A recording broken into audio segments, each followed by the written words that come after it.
Justin from Juicy Killer Monster. Hope you're doing well. This is your chance to hear the news in a relaxed format so you haven't got to read it yourself. I know everyone's busy out there, so I'll do it for you. And you can interact, have your opinion, have your say, or just say hello and have me in the background. How's that sound?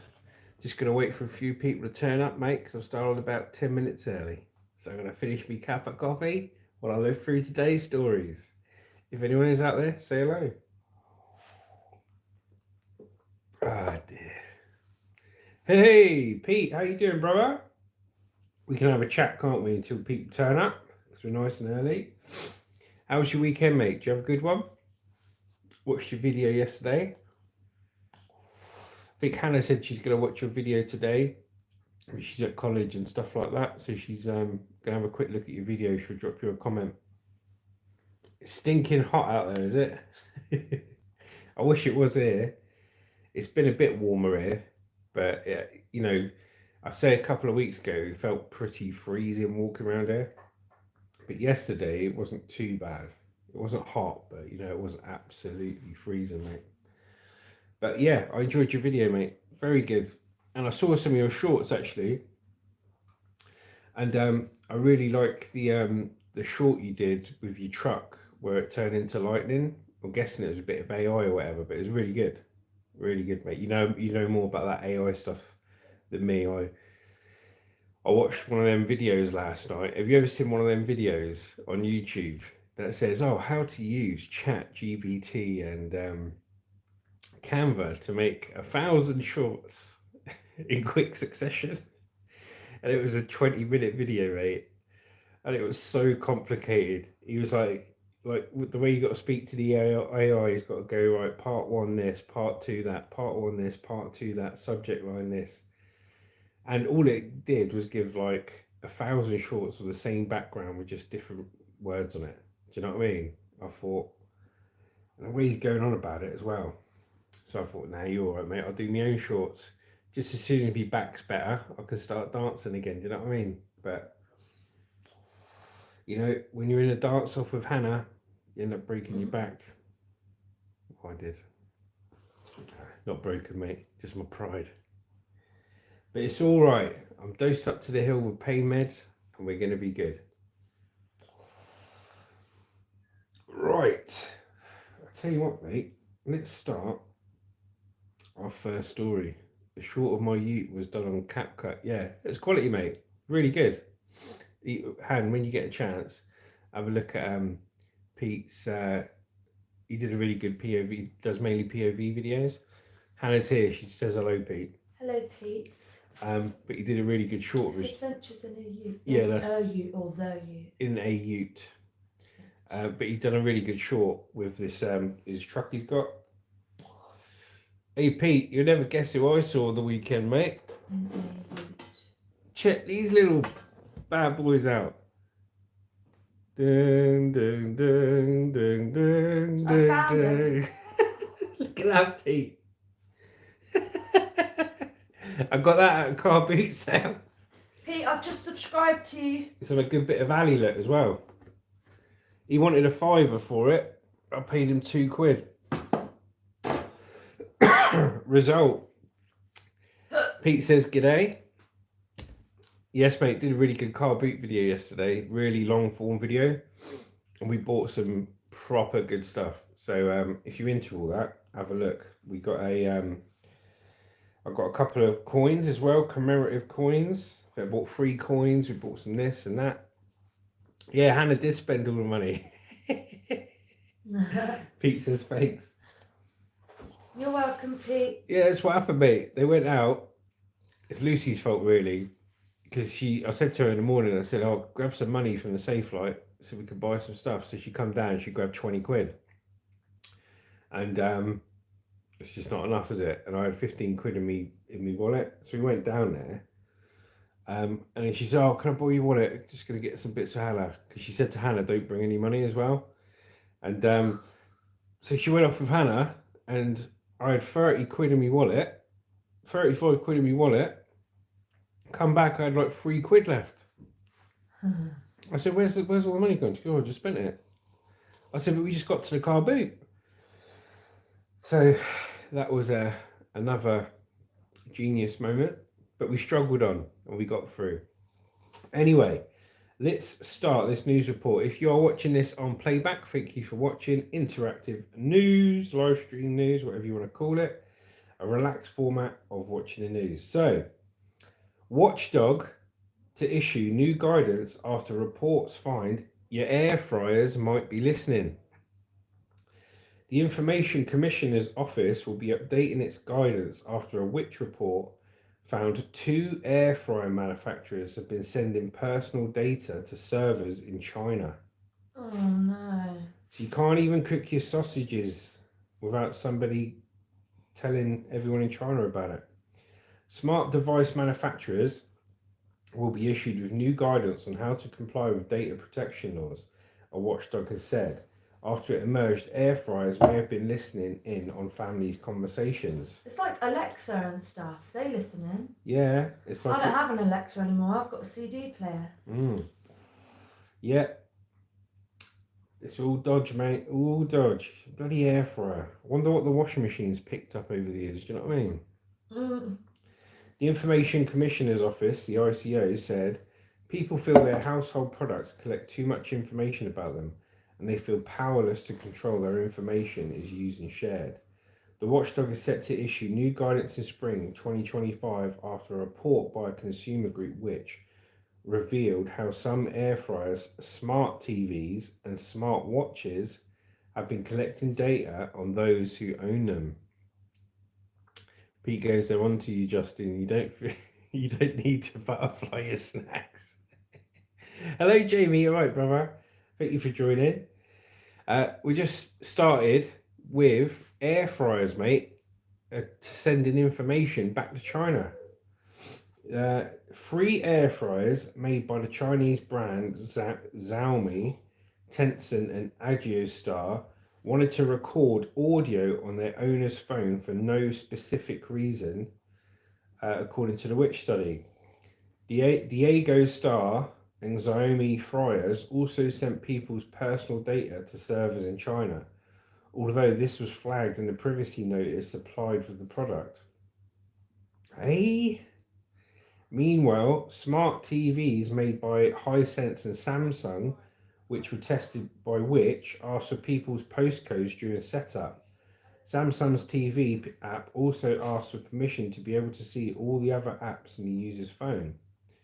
All the products in the research required privacy consent to work properly and wanted to know users' precise location. So you buy this brand new product, and during setup, you have to click that it's okay for them to go into your other apps and it's okay for them to do this and that, otherwise it won't work. How dodgy is that? Jamie goes, can't stay long today, got Christmas shopping to do. Well, I thank you for joining, mate, and whatever you buy, Christmas shopping, hopefully you get a good deal. This includes the Huawei Ultimate Smartwatch, which requested 9 risky phone permissions, the most of all the devices in the study. Huawei, mate, that's why Trump banned them from America, isn't it? Which defines risky as giving invasive access to parts of someone's phone. This includes knowing the user's precise location, the ability to record audio, access to store files, or an ability to see all the other apps installed. Huawei said all the permissions it asked for are justified need. There is no suggestion of illegal behaviour by any of the companies mentioned in the study, allegedly, apparently. It goes back to that, doesn't it? It comes amid reports a company that was not part of the research reserves the right for its smart ovens and similar appliances to collect details of what you are cooking and how to cook. Yeah, all right. Stephen Almond, Executive Director of Regulatory Risk at the ICO, told the news, ultimately, we are seeing it's actually consumers paying twice. Paying first for the product that they are buying, but then second, paying with their data. All that data is being used potentially for targeting advertising, also gathering more information about how the market is developing in this sort of area.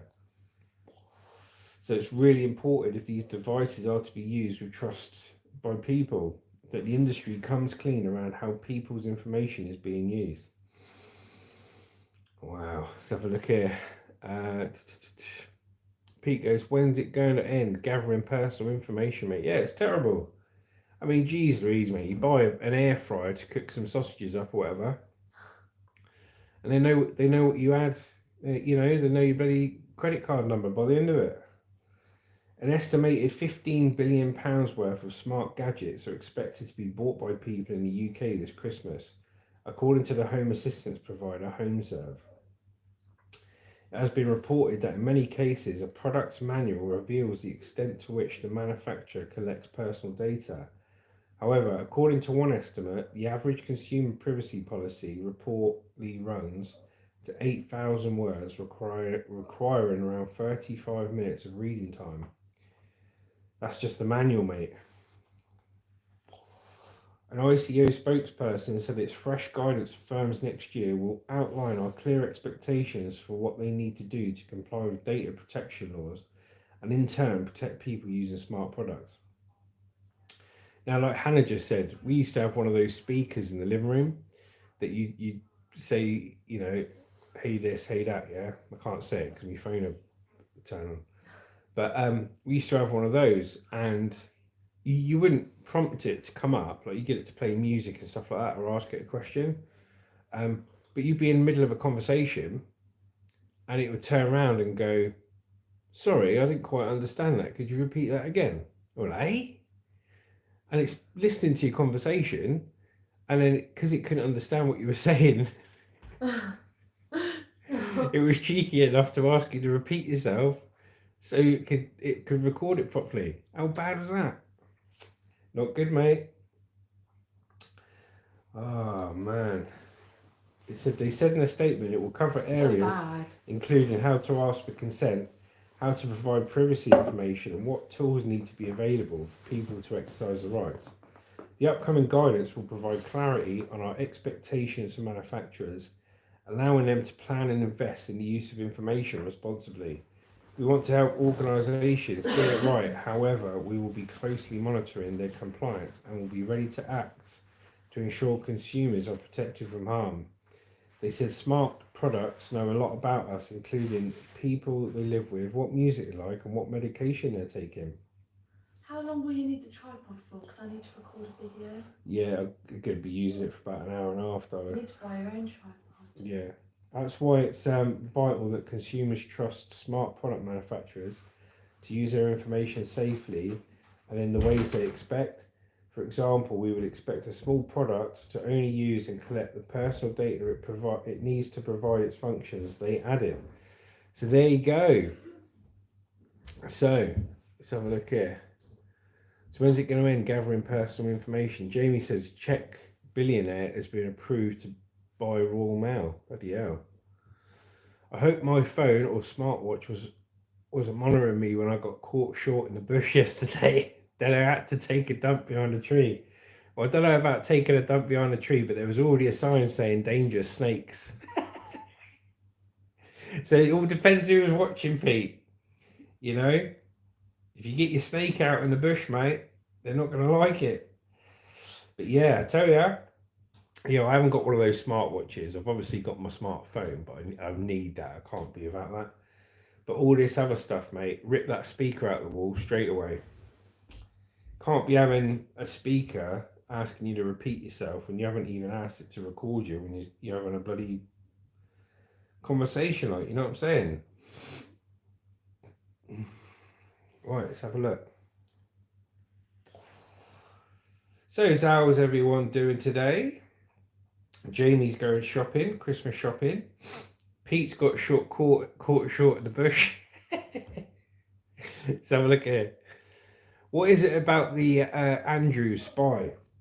I'll tell you what I know because I can't find the story at the moment, but what's happening with Prince Andrew is, once again, you know he was friends with Jeffrey Epstein and all that, with the child sex trafficking ring and stuff. But also turns out, as well as his friend Jeffrey, he also happens to be really good friends with a spy from China. who he's known for years, allegedly, apparently. And now it's come out that Beatty was a spy. Andrew said, "Oh no, we were friends, but not once did we ever talk about anything to do with the royal family or any politics of any kind." Okay, Andrew. And because of that, as well as already being snubbed from events and already not getting an allowance from the royal family to keep his upkeep, now he's been banned from the Christmas party. They've said, "Stay away from the Christmas party. We don't want you to come." So I'll tell you what, mate. Allegedly, apparently, it's going around that he's just a bit of a wrong'un. Do you know what I mean? Like all these people he knows, mate. Oh dear. So Pete goes, "My phone always says I didn't understand what you said, but I'm chatting to my workmate in the truck." It's terrible, mate, isn't it? Jimmy goes, "Says can't do with politics anyway." Yeah, it's draining, mate, isn't it? It is draining. Pete goes, "I'm having a beer and a packet of chips." Oops, crisps to the English. You can say chips, mate. What is it in France? I think France is des chips, isn't it? Or pomme de frites. I think pomme de frites is chips, and des chips is crisps in France, isn't it? All fit in the same pot. Yeah, you're right, Jamie. And Pete goes, "I saw that on the Aussie News about Andrew." Yeah, it's terrible, mate. We'll dig out the story in a bit. But firstly, I'm going to talk about Keir Starmer. Yeah? Keir Starmer to announce new green energy deal with Norway to protect from whims of dictators like Putin. Sir Keir said the energy partnership with Norway would help to boost growth and protect against spikes in international energy prices, like those seen when President Vladimir Putin invaded Ukraine. Pretty sure he didn't invent Ukraine. Right. The Prime Minister is visiting Norway to launch a new green energy deal for attending a defence summit in Estonia. So Keir Starmer will travel to a carbon capture and storage site today and meet his Norwegian counterpart Jonas Gahr Store to discuss the new green industrial partnership. Number 10 said both leaders intend to sign the deal in spring 2025. Sir Keir said the energy partnership with Norway, which has a border with Russia, would help to boost growth and protect against spikes in international energy prices, like those seen when President Vladimir Putin invaded Ukraine. It will harness the UK's unique potential to become a world leader in carbon capture from the North Sea and to the coastal south, reigniting industrial heartlands and delivering on our plan for change, he said. Our partnership with Norway will make the UK more energy secure, ensuring that we are never again exposed to international energy price spikes and the whims of dictators like Putin. The announcement comes days after Labour signed the first carbon capture usage and storage CCUS contracts in the UK. Carbon capture is seen by some as a way of tackling climate change by removing carbon from the atmosphere and storing it away. Its critics, however, argue it allows big polluters to carry on polluting and is much more efficient to simply reduce emissions in the first place. The first major commercial floating wind development in Europe, based off the northeast coast of Scotland, also announced new contracts to progress the project. It is estimated the plant, which is a joint venture between Norwegian Vagron and UK firm Flotation Energy, will deliver power to about 1 million homes when it starts operating. It makes me laugh when they go carbon capture. Let me read a couple of bits here. So Jamie says, all fit in the same pot. I saw that on the Aussie News about Andrew. Joe King, hello Joe King. Keir is a disgrace. Dictators like Putin, lol. Okay, Starmer. Yeah, fair play, mate. They're coming up with this carbon capture policy, right? But obviously, I think the best way to capture carbon is just grow more trees. All trees store carbon, and that carbon only gets released when you chop that tree down and burn it, right? So just grow more trees, mate. Do you know what I mean? And don't cut them down. Don't burn them. Bloody hell.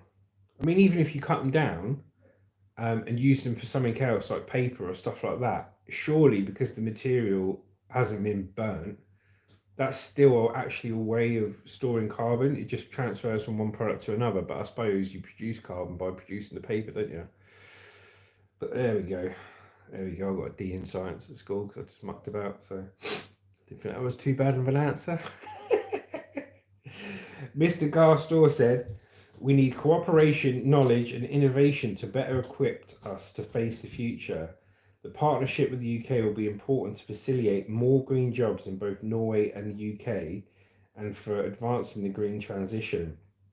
The Prime Minister's whistle-top tour through Norway and Estonia will see him join leaders from the Netherlands, Latvia, Sweden, Denmark, Iceland, Finland, and Lithuania to discuss security." Well, if you ask me, that's a bit of a targeted search of places, isn't it? Let's read those countries again. Latvia, Sweden, Denmark, Iceland, Finland, and Lithuania. Something going on there, mate. Maybe he thinks he can get it for cheap, like, you know what I mean? He's not going to the main countries, is he? Meanwhile, back in the UK, Foreign Secretary David Lammy and Defence Secretary John Healey will meet their Australian counterparts in London to discuss shared security challenges. They will discuss cooperation on issues including Ukraine, the Middle East, and the Indo-Pacific, mate. So there we go. What do we reckon? Another good move by Starmer or another nail in this coffin in his political career? Pete goes, how much countryside does England lose to development? Well, hey, Lucy's on here. Yes, it is, Joe. We will lose more Pete soon. Hello, Lucy. You right, love? How you doing, darling? Love you. Lucy's my wife. She's at work, bless her. Yeah, well, to answer your question, Pete. So before this Labour government came in, there was, all the green belt land, all the lush countryside was protected under the green belt laws. But now, because Angela Rayner's opened her mouth and turned around and said, "Oh no, yeah, we're going to be the first government to build 10 million homes in 5 years." She said, where before there was councils and planning permissions to stop overdevelopment, she's openly turned around and said, we're going to push forward on all these building projects we got going. And if any councils stand in the way, we're just going to override them and push through the contract because government can override council. So they're going to start off, they've said, they're going to start off with brown sites and grey sites. So brown sites is like old dirt land that isn't good enough for farming or isn't pretty, basically. Grey land's your old car parks, old industrial sites that they're going to build on. But the green belt land is the countryside, the rolling hills countryside kind of places. And I tell you what, it won't take long to take up those old brown sites and grey sites and start eating into the countryside, mate. We got a bunch of NIMBYs over here. If you don't know what a NIMBY is, it's not in my backyard. So people are right in their houses, they're big posh houses and that, but when the government, this is just to flip it around, when the government go to build houses in their area, they don't want it to affect their house price or the countryside around them. So these are the people you get that start protesting because they don't want any houses to be built anywhere. And this is half the reason why all of these housing projects never get up and running, mate. Because people protest, the councils back them up to keep their seat in the local council so they can get re-elected for next year. Corruption, mate. Corruption, I'm telling you. Let's have a look here. I quite like this. We're going to start off with we're going to start off with science, climate and tech. And we're going to do a bit of entertainment today. Are they building terrace homes or standalone homes? I'm guessing, can't tell you for sure, but I'm guessing they're building brand new housing estates with townhouses. So I think you'll get a load of semi-detached houses, or maybe a block of, like, say 5 or 6 terrace houses, not like the old ones where you get like 20, 30 houses in a row. That's the new housing estates that I've seen. They tend to be in blocks, either semi-detached houses on a little estate, and they're quite really small, quite small rooms in these places, or up to about 5 or 6 houses in the terrace, and then there's a gap, and then there's another load. But it'd be interesting to see, wouldn't it? So I'll keep you updated on that. Right, check this, mate. Check this out, Pete. All right, let me have a little swig of my news report of water. Thank you for joining today, everyone. And if you're watching on playback, welcome. OpenAI whistleblower found dead in apartment. The New York Times has published a story about Sukhbir Balaji's concerns around OpenAI in October, where he told them, "If you believe what I believe, you have to just leave the company." OpenAI. So an OpenAI whistleblower has been found dead in his San Francisco apartment, according to CNBC. Researcher Sukhbir Balaji, 26, spent 4 years working for the artificial intelligence company until earlier this year, when he publicly raised concerns that OpenAI had violated US copyright law. The manner of death has been determined to be suicide. David Serrano Sewell, executive director of San Francisco's offices of the chief medical examiner, told CNBC on Friday. He said Mr. Balaji's next of kin have been notified. Police officers were called to an apartment on Buchanan Street on the afternoon of 26th of November to conduct a well-being check. They found a deceased adult male and discovered no evidence of foul play in their initial investigation, the department said.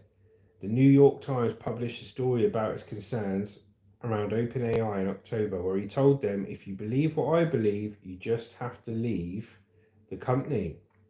Oh, it mentions ChatGPT in a minute. Pete goes, "They build 10-unit townhouses here, plus standard single or double story homes." Yeah, it's probably a bit like that. Probably a bit like that down there, Pete. So he says he told the paper ChatGPT and other similar chatbots would make it impossible for many people and organizations to stay commercially viable if their content was used to train AI systems. OpenAI confirmed Mr. Balaji's death. "We are devastated to learn of this incredibly sad news today, and our hearts go out to Sukhbir's loved ones during this difficult time," said an OpenAI spokesman in an email. AI is trained using huge data sets taken from different sources all over the internet. There's growing concern, however, that those data sets will undermine how news organizations, artists, writers, filmmakers, and more make money. OpenAI is currently involved in multiple legal disputes over its alleged use of copyright material. Now, it's interesting they say that, because that spurs me on to what I want to say next. So you see this AI, yeah, 100%. You need a Carlton draft, not water. Yeah, just be. He was bumped off. Allegedly, apparently, I reckon he was, and I'm pretty sure I'm not the only person that thinks that. Yeah, you got high level investors, mate, and not all of them are nice people, and they have people that sort people out that threaten their interest, threaten their investments. But this AI, people need to be really careful, especially, and this relates back to YouTube, okay, as well. With AI, I see these videos, right, of people saying, like, people that haven't got a good idea. They haven't got a good idea. They don't know how to make their own videos on YouTube, right? So they just want to use other people's content and make money off it. Completely wrong, right? But I watched a couple of videos on it just to see what it was about. And then there's this lady in America, right? She's a big YouTuber. And yeah, she makes a lot of money off her channel. She has made a video saying that out in China, okay, China hasn't got Google, this, that, or anything else yet. It's all banned. YouTube and China, Google's banned from China. So she says what they've got is they've got their own social media platforms. And on those social media platforms, they have lots of shorts reels, the little shorts videos you make for YouTube, and they get millions of views. Now, what she's saying is, she says, right, download, go on these platforms, download the shorts from China, okay, because remember, YouTube and Google aren't allowed in China, they're banned. So these are from Chinese platforms, yeah? Download all the shorts, she goes, put them in your AI creator, and just put the exact video, somebody else's work, she says, basically steal their video, put it on your editor, and put in AI, oh, I want it to say this, I want the words to come up, you type it in the AI, right? I want it to look sympathetic and I want the puppy to come first. The AI generator then makes some changes to the video by putting a bit of music in, putting some words up, this, that, and everything else, and slightly crops it lower than the thing. And if she's saying post it as your own video and you'll get millions of views, right? By using AI. But the problem with that is, and I don't think a lot of people have thought about it, is say, okay, let's go and steal other people's shorts in China. Great idea. I'm on YouTube. I can't think of one good idea, so I'm going to steal everybody else's stuff. Terrible. But let's say you do it, right? And let's say you go on that Chinese platform and you see one about a puppy, a cute little puppy rolling about with a ball, yeah? Let's say one person takes that from those platforms in China and puts it on their YouTube channel after using AI to modify it slightly, yeah? You can get away with it because YouTube aren't going to copyright it, because it isn't on any of YouTube's platforms because they're banned in these countries, right? But that's only for the first person who takes it and downloads it. Let's say you've looked at that same puppy video, but 2 weeks previous, somebody's already downloaded it. They've used AI, they've put it on YouTube, and they've got away with it. Let's say you haven't noticed that they've done that, and you've got the same video from China, and you've done it, and you've put AI on it, which is going to be really similar, right? And you post it, well, then straight away, you can have a copyright strike on your account, because not from the people in China, you've ripped it off, but from the person who's ripped it off before you can this is how stupid it is. The person who's stolen somebody else's video and put AI on it and been the first to put it on YouTube can put a copyright strike claim against you for doing the exact same thing with the exact same video, but they've done it first. And she didn't mention that on the video.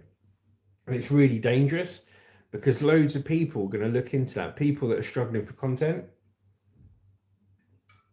And loads of people are going to do it.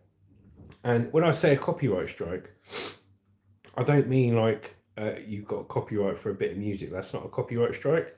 I mean in as somebody else's sin that you've got of their video on there and you just put some other stuff to it and you get a copyright strike.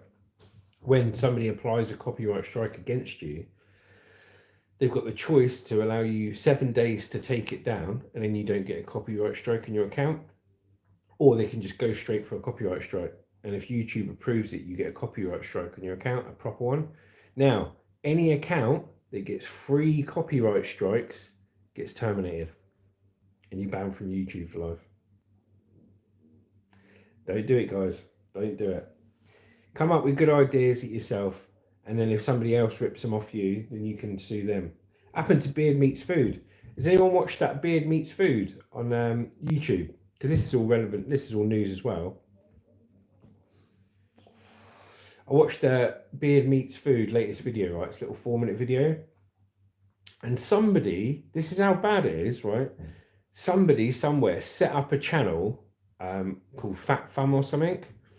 Well, there's a guy there, it's called Beard Meets Food, right? And he does eating challenges. It's got millions and millions of views, mate. Big beard, northern lad from the UK. And somebody downloaded his videos from his YouTube, right? Downloaded his videos and just reposted them on a brand new channel they set up. And they didn't call it Beard Meets Food or anything. They called it Fat Fun.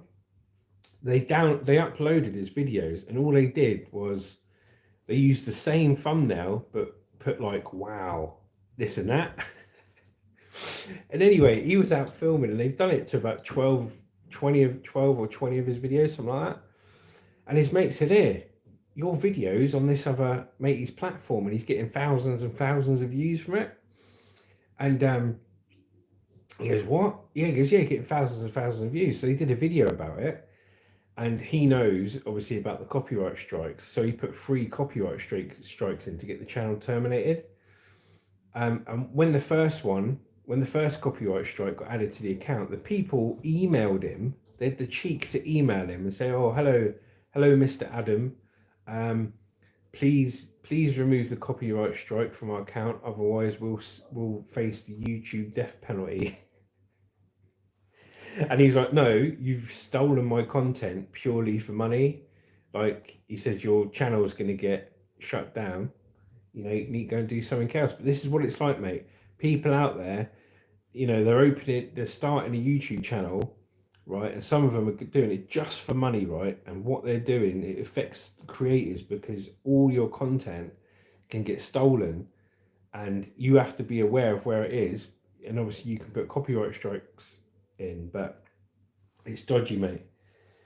It's dodgy. So that's a bit of news about YouTube for you. You know what I mean? Let's have a quick look here.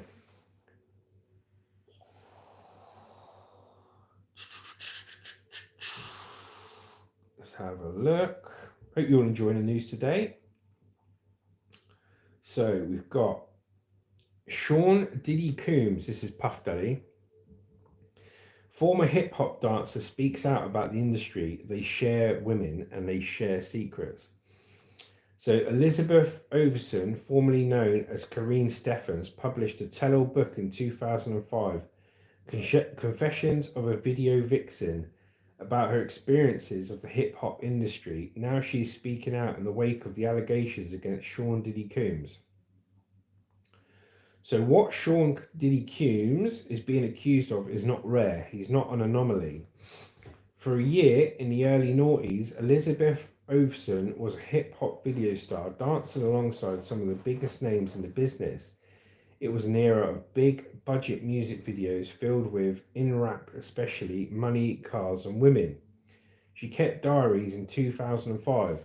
She published Confessions of a Video Vixen, recounting her difficult upbringing and relationships before finding a seemingly glamorous lifeline to financial security. Under the name Kareen Steffens, she detailed her experiences on video sets as a 22-year-old woman, her relationships and sexual encounters with rappers, other music stars and executives. Most of her own experiences involving famous stars were consensual, she says. The book is a cautionary tale about a fated industry. Her stories highlighted misogyny and power imbalances in terms of age and status, how women were used and discarded rather than criminal behaviour. But Overson says she was also aware of much darker sides of the music industry and Hollywood in general. In the wake of the hashtag #MeToo movement, and most recently the charge files in the US against rapper Sean Diddy Combs, which he had strenuously denied, she says she wants people to know there are others getting away with similar behaviour and crimes. Her words echo those of lawyer Tony Busby, who has filed several lawsuits against Combs. He has also claimed A-listers are paying off victims to avoid being publicly named. Well, that's no secret, mate, is it? Do you know what I mean? Top celebrities and singers. I mean, you look in the past, the £1 million lawsuits that have been paid out by people like Michael Jackson and stuff like that, when they've been accused, allegedly, apparently, you know, it just absolutely stinks, doesn't it? They pay like 10 million not to hear about it again. You know, is there something in it or is there not? I'll let you decide. Here we go. Everything that's coming out wasn't a secret. Speaking to the news on Zoom, Ovesen recounts the night she first met Coombs, saying she was kind of ordered to his house. Despite this, in hindsight, being a weird experience, she said he treated her well and with respect. She says, we're at a club. I was with people he knew. Our cars were leaving at the same time, she says. Coombs leaned out of a window and talked to the men in her car, talking about me like I'm property. Shane goes, I'm quiet today, but enjoying my juicy killer news. Good man. Thank you very much. Talking about like property. She said, the men decided she would go into the house, she says. It was kind of like send her. In retrospect now, I realise how weird it is. She says this was shortly after Coombs' breakup with Jennifer Lopez in 2001. He was very sweet and very docile with me and very respectful. The next morning, we had brunch at his house, again pleasant and warm. She says she went to other parties with Coombs and he was always the same. But he knew she kept diaries, she claims, so my experiences with him are a lot different than hundreds of other people's. I've seen him flare up, I've seen things that did not involve me. These are not her stories to tell, she says. I don't want to overshadow actual victims. I'm nobody's victims. However, Overton says she became aware of the hip-hop star's alleged behaviour, his abuse of former girlfriend Cassie, which he publicly apologised for, and claims of freak-off parties detailed in the charges against him. He said, I knew what kind of person he was to other people. Everything that's coming out now about Sean wasn't a secret. Him and Cassie, that was an open secret in LA, in the industry. Everyone knew. The issue with something like this is that if someone says, yeah, I was there, I've seen it, I know for sure, then the question becomes, well, what were you doing there? And there's a picture of her up here. Misogyny and abuse in the hip-hop industry and in the wider music industry, Hollywood in general, is rife, Overson says. If we're looking at this one person in the industry this person is in, now let's look at all the men who are not saying anything at all, she says. I want to be very clear that Sean is being accused of is not rare. He is not an anomaly. And the behaviour is learned and perpetuated. Overson says, some men knew she was from the industry at the time, had a family home, and there's a party house. Drugs were rife, she says, and she witnessed heroin, cocaine, and crack being taken by prominent celebrity men. Bloody hell. You're going to get yourself out of that party, mate, you know what I mean? Bit of my professional newsreader water there. Pete says, money talks. If you get paid, probably was doing it for money in the first place. Yeah, potentially, mate. Well, that's what happens. I think you get the first person to complain is normally the most genuine. You know what I mean? They're the bravest and the most genuine because they're the first to stand up against someone, allegedly, if it happened. And then the 250 people you get come out afterwards within the space of a week say, well, I was left alone with that person at some point, so it's my word against him, and now he's got someone saying something against him. So it can go out, you know what I mean? It can spiral, can't it? And I'm sure a lot of them, you know, are victims.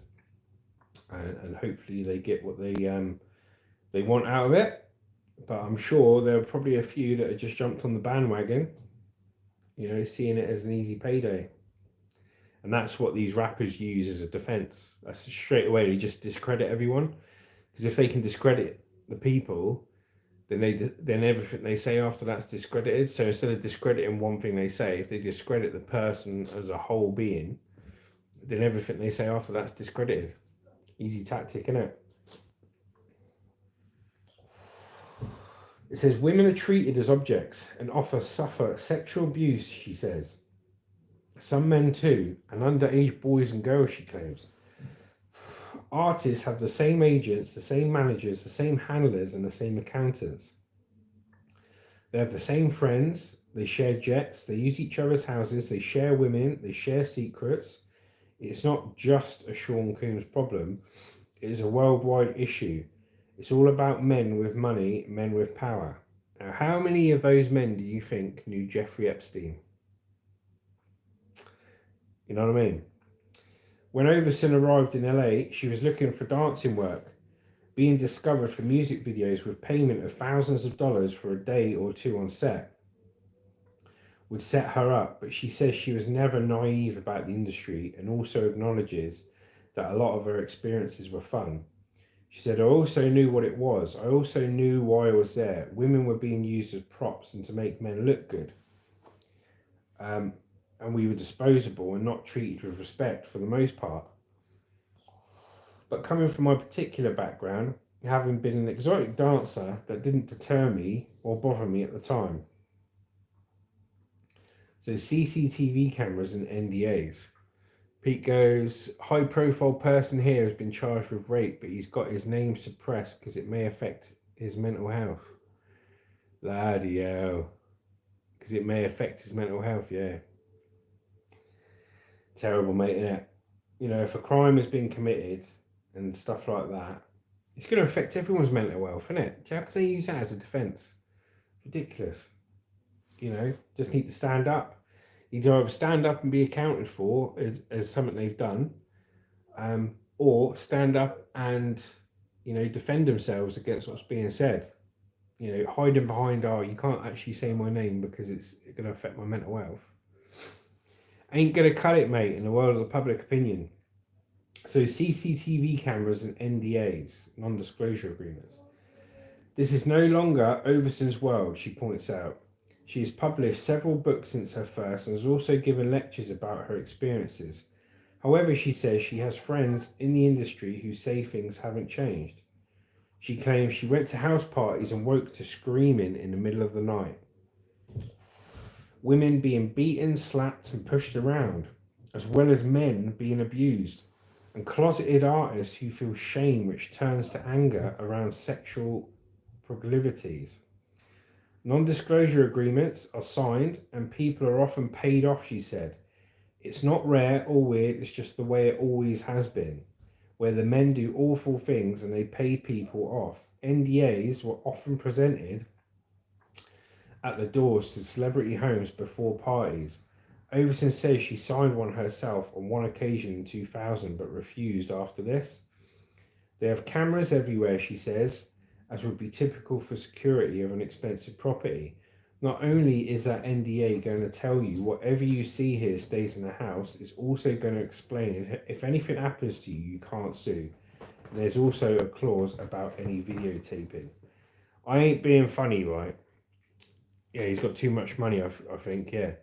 I'm not being funny. If you're going to go to a celebrity party, and you know, you've heard stories about people being dodgy at that party and like it gets a bit airy with sex and beating up and stuff like this. Why are you going to sign an NDA before going to that party? You're basically signing your life away. If you sign that, you're saying anything can happen to you, anything can happen in front of you, and there's not a thing you can say or do about it.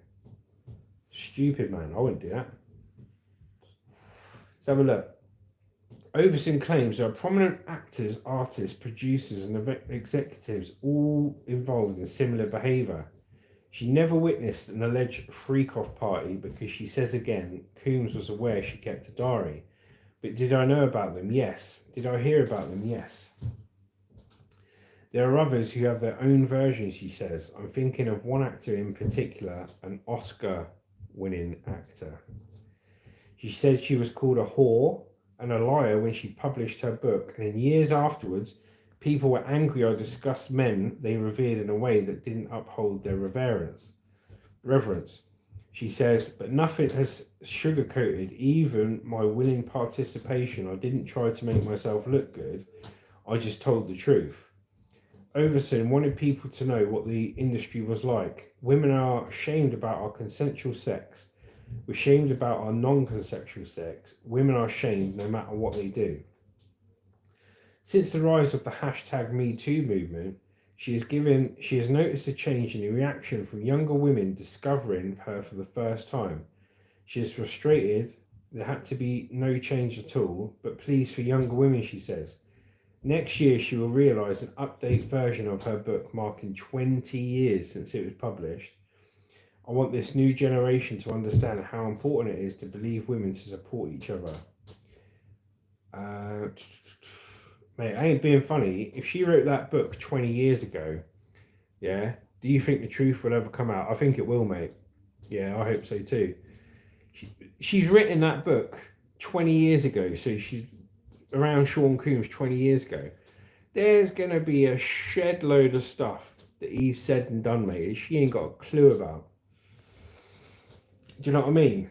So a book's relevant up until 20 years ago. Let's have a look here.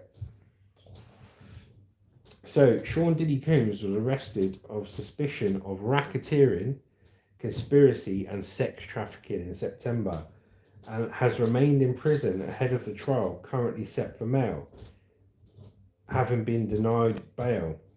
The hip-hop mogul was pleaded not guilty to charges that he coerced and abused women for years with the aid of a network of associates and employees while silencing victims through blackmail and violence, including kidnapping, arson and physical beatings. He is also facing several civil lawsuits, with one lawyer saying he is representing dozens of accusers. Coombs says his sexual relationships were consensual and denies all wrongdoing. Earlier this week, it emerged the rapper Jay-Z had been accused of raping a 13-year-old girl after the MTV Video Music Awards in 2000, allegedly alongside Coombs. A federal lawsuit, which originally only names Coombs, was refiled to add Jay-Z, whose real name is Sean Carter. Jay-Z has strenuously denied those allegations and called for the identity of the accuser to be revealed, or for the case to be dismissed. He responded to the allegations in a lengthy statement sent to NBC News, Sky News' US partner. These allegations are so heinous in nature that I implore you to file a criminal complaint, not a civil one, he said. Whomever would commit such a crime against a minor should be locked away. Would you not agree? These alleged victims would deserve real justice if that were the case.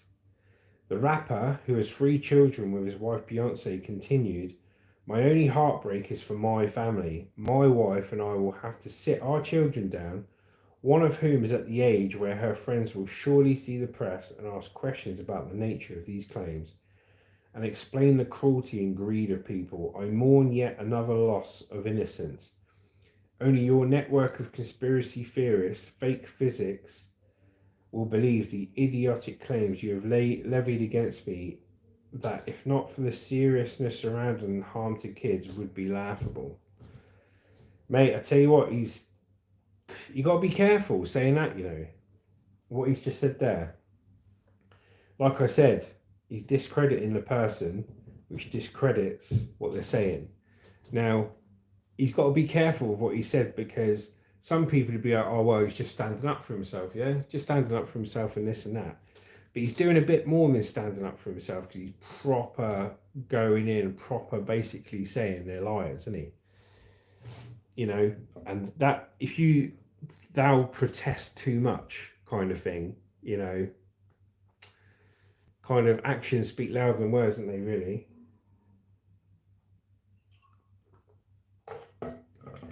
Best thing to do, I think, is say nothing and get the actual legal people to deal with it. Don't go around spouting off about it, mate. It just makes you look even worse. Right, let's go here. How's everyone doing today? You all right? Hope you're enjoying the news. Saves you guys having to read it later, doesn't it? You can chill out. We had a good weekend. Well, yeah, I did have a good weekend. Saturday, I went to the skate park with Hannah. We got the skateboards out and we got the scooters out, doing a few half pipes and stuff like that. But I didn't warm up properly, right? I've been down a skate park for a while. I didn't warm up properly. And we went on from doing the skating and the scooter straight into doing loads of shorts. So we did some dance shorts for Hannah's channel, some dance shorts for this channel. And I've scheduled mine to come out later. Hannah's put hers out straight away. But because I didn't warm up properly, all my lower back and hips at the back, mate, are completely done. I'm dosed up, mate. I'm dosed up on ibuprofen and paracetamol. just so I can function. Bloody laid on the settee. And I don't know about you, the worst thing about when you do your neck in or you do your back or you do your back in is, with me, it completely seizes me up when I hurt my back and that. And I said to Lucy, I said, if my back was hurt anymore, I said I was this close to not being able to wipe my own ass. You know when you twist round and you try to wipe yourself clean, like, my back was that stiff at the back. What was happening is I was overcompensating on the top part of my back, and my shoulders started cramping every time I went to sort myself out. Like, my shoulder was cramping up, and I said to her, I said, if it was any worse at all, I would have been calling Lucy and saying, Luce, help, get the jet wash out. I can't wipe my own ass. Pete's on his third stubby. Shane goes, I boo, hello. So yeah, you ever been in that situation, guys, when you pulled your back? Like, I had it when I years ago, I snapped both my collarbones at the same time, riding a motorbike, smashed into the back of a car. Is when I was like 18, 19. And they sent me out of hospital like this, right? Sent me out of hospital like this. And I had to somehow manage to wipe my own ass with 2 broken collarbones. I tell you, it's the worst thing, mate. When you do stuff like that, your pride goes out the window, doesn't it? I tell you, mate. Hose in the bathroom, then you'd be right. Yeah, luckily we got a new shower in the bath. Problem is the pressure for the hot water is like that too, so it has to be ice cold. But no, just so you know, breaking news, I managed to do it myself with toilet paper. So my pride's intact, guys. My pride's intact. So I'm resting up today after this. But yeah, it's just funny, man. Funny, innit? Let's have a look.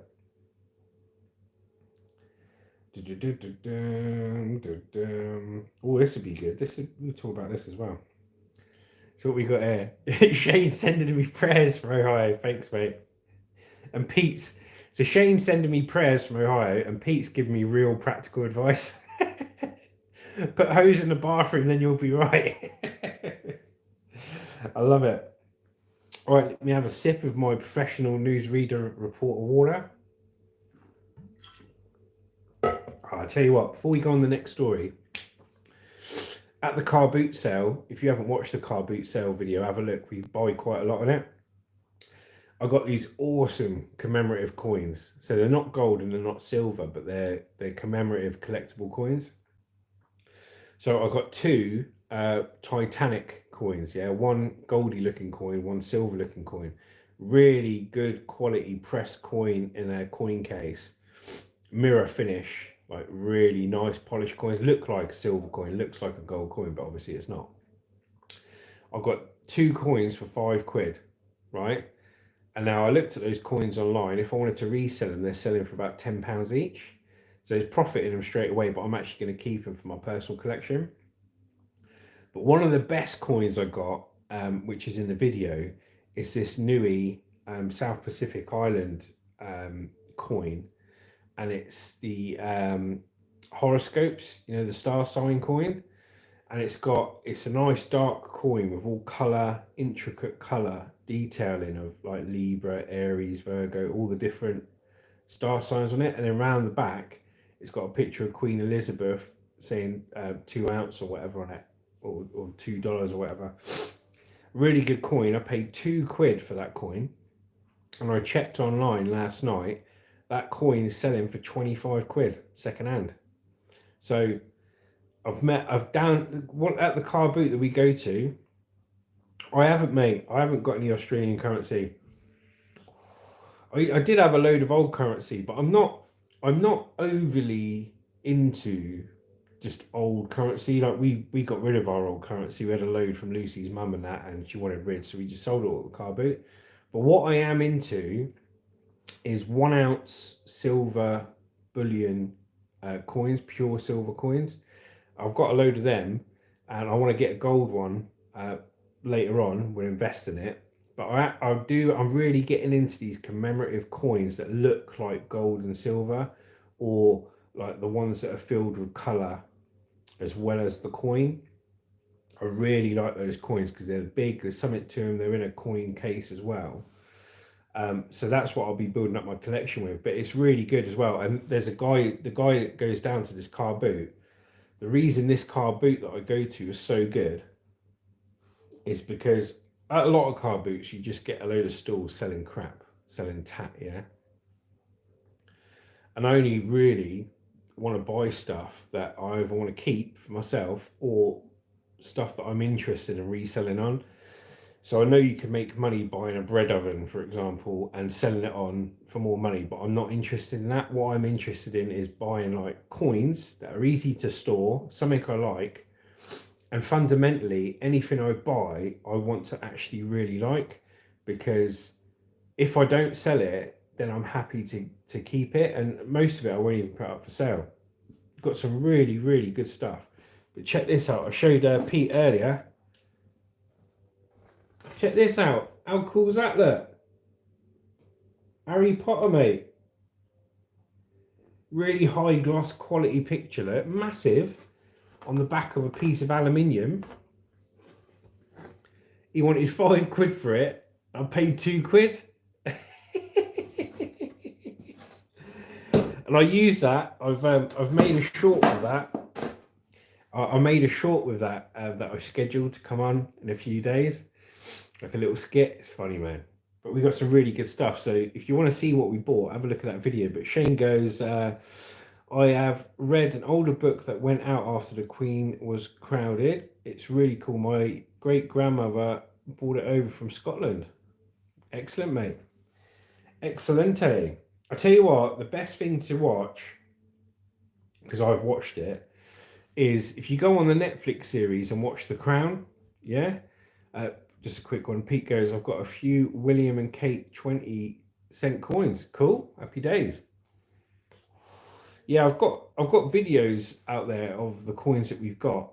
I've done previously, but I need to do an update. Once I get a load more coins in, I'll do an update and talk through all the coins with everyone so you can see how much they're worth, how much I paid. Yeah, what was I saying? Yeah, if you want to know about the royal family, I'll tell you.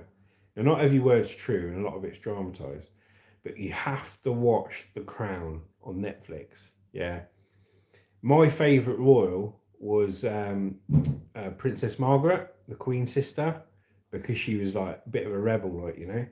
But you got to watch The Crown on Netflix. It explains it all, man. It explains it all. Really good. Right, let me have a look here. Next story. So Pete's got a few William and Kate 20-cent coins. Nice one, mate. Yeah, really, I'm normally only buy silver and gold and then invest, like just have it as an investment, a cool investment. But I am getting into these commemorative coins because they're so cheap to buy and they're beautiful coins. They're just as good as quality as the silver bullion coins I get, like really good quality, and they come in a case, you know. So let's have a look. I thought I'd been microchipped. How abusers spy on partners with parental control apps. Thanks, The Crown. Yeah, definitely watch it. You'll love it. Goes all the way back to the Queen's dad. It starts from where the Queen's dad was going to go into power and his brother jumped in or whatever. He's got a lot of limited edition 50-cent coins as well. Yeah, cool, Pete. Cool, mate. So, I thought I'd been microchipped. How abusers spy on partners with parental control apps. Software marketed as tools to keep children safe may not be all it seems, with some people exploited by domestic abusers. Survivors speak to Sky News about the impact of being secretly tracked and monitored via their phones. One in this article contains references to domestic abuse and stalking. As Melody got off the bus, her heart stopped. Her ex was charging towards her with a smirk on his face. The city centre street was eerily empty. She felt panic clench at her chest as Alex bore down on her. Melody gestures an arm's length in front of her how close Alex came before veering away. They were intensely staring at me, and it was like they knew what they were doing. It wasn't the first time this had happened. Alex was making a habit of turning up in places Melody hadn't told anyone she would be. Miles from where they lived, I thought I'd been microchipped like a cat. How else would they know so much about me? Alex was coercive and controlling during their relationship, Melody says. They forced her to move cities, micromanaged her life, even making her leave the door open when she used the toilet, and controlled what she ate, what she wore, and who she saw. Bloody hell. After they broke up, Alex still made their presence felt by appearing unexpectedly. Not knowing how her ex was trafficking her left Melody living in fear. She knew what Alex would do to keep her under control, and she had seen them get aggressive. I never felt so frightened in all my life. The way this goes, according to my domestic abuse support workers, is the next step is they will kill you. Yes, the next step is they'll kill you, mate. You know what I mean? Her phone battery had been draining faster than usual, and she wondered if that could be linked to the tracking. A trip to a phone repair shop uncovered a hidden app called My M-Spy that was feeding everything on Melody's phone, including her exact location, to a remote dashboard accessible to the person who installed it. There was no icon to show her it was there, no notification to let her know she was being monitored. So matey's basically got an app installed covertly onto her phone and is tracking her every movement to where she's going. And kept it going even though he split up with her. I mean, that's proper control, that, isn't it? I felt like my entire life had been ripped from me, she says. They could see everywhere I'd been, every person I've spoken to, everything in my diary, stuff to the police and to court. M-Spy is what's known as Stalkerware, software covertly installed on someone's phone so they can be monitored remotely. The most common features of these apps include tracking someone's location, spying on messages and calls, remotely activating their camera, and viewing social media and browsing history, according to researchers at Montreal's Concordia University, who identify M-Spy as Stalkerware. Wow, man. That's unbelievable, isn't it? It's all going off, mate. We've had air fryers go off. Yeah, air fryers are recording what you're saying and what you're doing. And when you're just trying to cook some sausages or a burger, it's getting reported back to China what you're saying. And now we've got spy apps featured on people's phones without them knowing, so they can remotely track them to where they're going. Pete goes, there's that 360 app where it gives a person your current position, and when you move, they advertise it for parents with their children. Yeah, it's under a cloak, mate, isn't it? It's under a false cloak. They know a certain amount of people buy it for their kids, but they know a lot of them will use it to cause harm. M-Spy offers all these features and more, but markets itself as for parental control. It cropped up in 3 lists of commonly detected stalkerware provided to Sky News by several cyber security companies. One of the 18 apps they flagged, 14 are advertised as parental control software. So you're right there, Pete. Finger on the pulse there, mate. Advertising this way is a common tactic by stalkerware apps because it lets them skirt laws on covert surveillance, according to David M., a top researcher at cybersecurity company Kaspersky. I've heard of that. You heard of Kaspersky? I've heard of Kaspersky. I think it was for something else. Definitely heard of Kaspersky on the computer or something. But he says, but there was also a booming market for legitimate parental control or family tracking apps that kindly let you see your child's location, limit their screen time, and control their internet access. Domestic abusers are increasingly using these apps designed with children's safety in mind to monitor their partners, according to tech experts and domestic abuse frontline workers. In the wrong hands, they can be abused. Being under surveillance has changed Caitlin's life. I've moved house, my car's changed, my job's changed, kids' schools have changed. I can't go anywhere that I used to go. The monitoring started with Live 360, a popular family tracking app that lets you share live locations. She says her ex convinced her to download it while she was pregnant, saying it was for her safety. Yeah? He goes, I haven't heard of that one. I have. Kaspersky, it's something, mate. I don't know what it is. Definitely heard of it. It was only when I realised the app wasn't being used for the right reasons that I started feeling unsafe, Caitlin says. Her ex monitored her every movement. If she wasn't where he expected, she says he would make her send photos to prove her whereabouts or show him receipts from the shop she had visited. Proper control.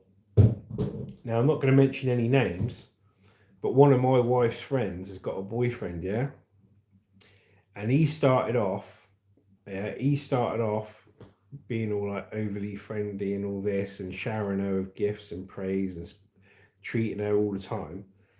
Now it's got to the point where every time she goes out the house because you don't trust her, he gets her to send him photos of where she is to prove where she is and what she's doing because he don't trust her. Yeah. And all her friends, I've said to her, it ain't right, this and that. But she's still with him, you know, still with him, mate. And he started kicking off as well, saying, because she's got a house and he hasn't, and I'm not going to mention any names, she's got a house and he hasn't. So, and he says he wants to be put on the will, right? Not married, yeah. He says, I want to be put on the will in case anything happens to you, then I get the house. How bad's that? If that doesn't tell you why somebody's with you, mate, do you know what I mean? You just gotta like get over the fear of a relationship ending and just see it for what it is. I just wouldn't have it, mate. If somebody said to me, if you're in a relationship and somebody's saying to you, send photos of where you are to prove where you are, it'd be like, this ain't working out, mate. Do you know what I mean? See you later. Take a picture of me on the cruise celebrating after you split up, like, you know what I mean? Yeah, Pete goes, she needs to give him the boot. Shane goes, take him to the car boot. Old gold digger. Yeah, all gold diggers, mate. They are. And savvy, clued up people, okay, can see right through this. But some people, mate, they're so, when it comes to the world of relationships and that, they're so blinded by the fact that they don't want their relationship to end. Sad. It's just sad. But I said to Lucy, I said, tell your mate, I said, if he's asking you to send pictures of where you are, and then he's saying, I want to be put on the will in case you die and I can have your house because she owns the house and he don't, right? What do you think's going to happen when you put your name on that will? Yeah, what do you think's going to happen when you put him as a sole beneficiary on that will? Yeah, two of you are going to go camping, mate, and one of you is going to come back. Yeah, and the person who come back is going to be the one who said, yeah, game over, mate. Exactly, lovers trust. One of you is going to come back from that camping trip, and it's going to be the person who stood to gain your house, mate. Don't do it. And every time he asked her about it, because I don't think she's done it yet, every time he asked her about it, and she says no, he goes absolutely mental. And this person is supposed to be a yoga instructor all about Zen and stuff like that. So I'll say no names, but there you go. So back to the story. She said, I would get the silent treatment or you would become quite violent, she says. That sounds familiar, doesn't it? Russell Kane Payne, a cyber security expert, explains that apps such as Life 360, here you go, Pete. Life 360 are not designed to be stalkerware, but in the wrong hands, they can be abused. He adds, it is something we are hearing reports of much more nowadays than we did several years ago, and data tells a similar story. Gen Digital, whose antivirus products include Avast and Norton, says stalkerware increased globally by 239% between 2020 and 2023. It said parental control apps have become some of the most prevalent forms of stalkerware. So when is something a parental control app, and when does it become a tool of abuse? The key issue is consent, explains Eva Galperin, co-founder of the Coalition Against Stalkerware, which unites domestic abuse organisations and IT security companies combating tech abuse. Software that hides on a phone is de facto abusive, she says, and someone in a coercively controlling relationship agreeing to download tracking software cannot be considered to be consenting. Caitlin says her ex tried to stop her from having friends. She couldn't even go for a walk without being interrogated. His abuse was getting out of control, she says, but I didn't realise at that point it was domestic abuse. Bloody hell. Sky News says contacted MSpy and Life360, but neither responded to questions about the allegations around how their technology is used by domestic abusers. Experts say part of the problem is how normalised location sharing apps have become. It's a pernicious problem, says Sarah Kirkpatrick, chief executive of Welsh Women's Aid. We have sleepwalked into a situation where these things can be used for malicious purposes. Tech abuse is no different from other types of abuse where it is the normal things that are weaponized, she says.